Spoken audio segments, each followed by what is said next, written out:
बिस्मिल्लाहिर्रहमानिर्रहीम। मिशकात शरीफ के मुताबिक हदीस नंबर 658। उमर रज़ी अल्लाह तआला अन्हु बयान करते हैं, रसूलुल्लाह सल्लल्लाहु अलैहि वसल्लम ने फरमाया,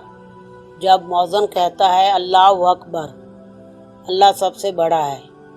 और तुम में से भी कोई खलूस कल्ब से अल्लाहु अकबर कहता है, फिर वो कहता है मैं गवाही देता हूँ कि अल्लाह के सिवा कोई माबूद बरहक नहीं, और वो शख्स भी यही कलमात कहता है, फिर वो कहता है मैं गवाही देता हूँ कि मोहम्मद सल्लल्लाहु अलैहि वसल्लम अल्लाह के रसूल हैं, और वो शख्स भी यही कलमात कहता है, फिर वो कहता है नमाज की तरफ आओ, तो वो शख्स कहता है ला हौला वला कुव्वता इल्ला बिल्लाह, गुनाह से बचना और नेकी करना महज अल्लाह की तौफीक से है, फिर वो कहता है कामयाबी की तरफ आओ, तो वो शख्स कहता है ला हौला वला कुव्वता इल्ला बिल्लाह, फिर वो कहता है अल्लाहु अकबर, तो वो शख्स भी अल्लाहु अकबर कहता है, फिर वो कहता है ला इलाहा इल्लल्लाह,